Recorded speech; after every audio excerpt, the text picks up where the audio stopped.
dito asawa ko. Pero yung undoy, bumaha, nawas out ang bahay namin. Nandun kami sa Central 2. Pero hindi ko alam na yung anak ko si Jonas ay pumunta rito sa may kalahati ng tulay na lunod. Hindi ko alam yung kasi nandun na kami sa Central 2. Naaskaso ko yung mga anak ko. Yung isa ko namang anak, ang Bakit po nalunod? nangangalakal, naghaharap ng mga ano sa ilog. Taon na po yun.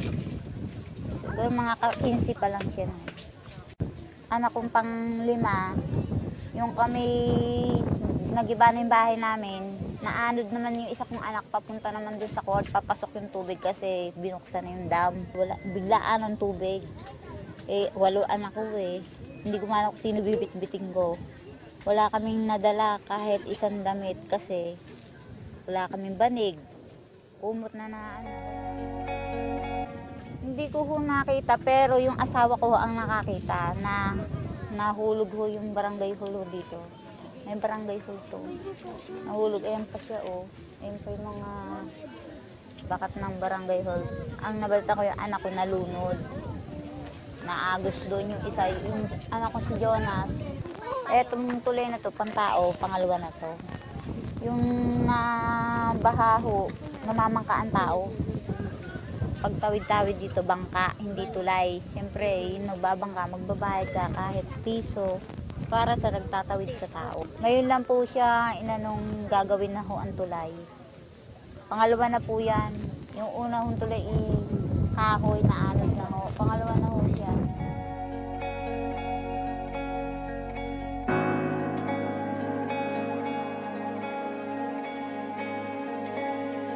Malaking epekto sa amin yan. Pangalawa, hindi makapaghanap buhay asawa ko kami. Kaya nagtitiis kami dun sa Central 2, isang beses lang kami nabigyan ng pagkain. Maghahanap na paglalabadahan. Yung sa pabahay, dun sa kainlog, yung mga nandito ho sa ilalim ng tulay, hindi ho kami nahagip. Ang ibig ko pong sabihin, sila lang ho ang anuhan dito sa pabahay, sa kainlog, na nabigyan ng project sa pabahay ng bahay. Hindi ho sila umabot sa amin. So, ibig nyo sabihin?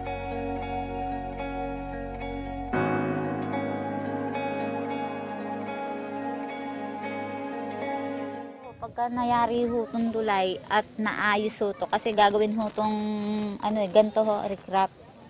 Lilipat po kami doon sa kainlog.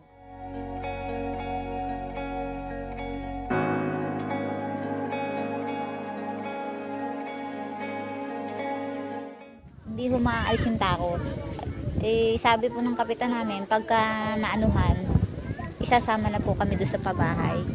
Yun ho, pag-uusapan namin mag-asawa. Yun ho, katuwiran kasi ng asawa ko yung hanap buhay. Wala siyang kakilala pa doon o ayun lang alam namin, pa extra pintor. Ang problema niya, yung pamasahe, wala naman siyang bike. Pero yung iba, sabi nga, maganda raw doon kung ikaw ay masipag.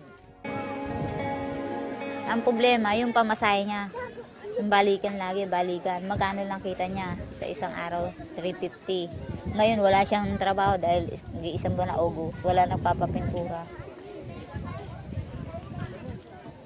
Kung bumabaha, aalis ho. Yun na lang ho ang ginagawa namin. Pag sinabi ho ng kapitan namin na bubuksan ng dam, aalis po kami. Pero pag lagi ho kami nakikiramdam sa ilog, kung lalaki ang tubig, hindi ho kami naalis. Minsan dyan sa may tabi na simbahan, pinagalitan kami. Doon kami lumipat sa simbahan. May mga dala na kaming karton.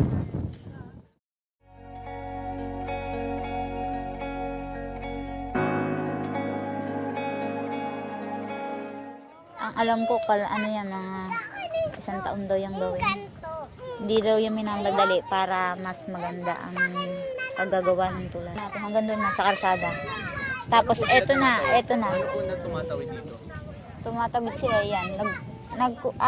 Tatawid, sasakay uli. Ayan, nasasakyan nila Yan, tricycle na yan. Nagdadalawang sakay sila.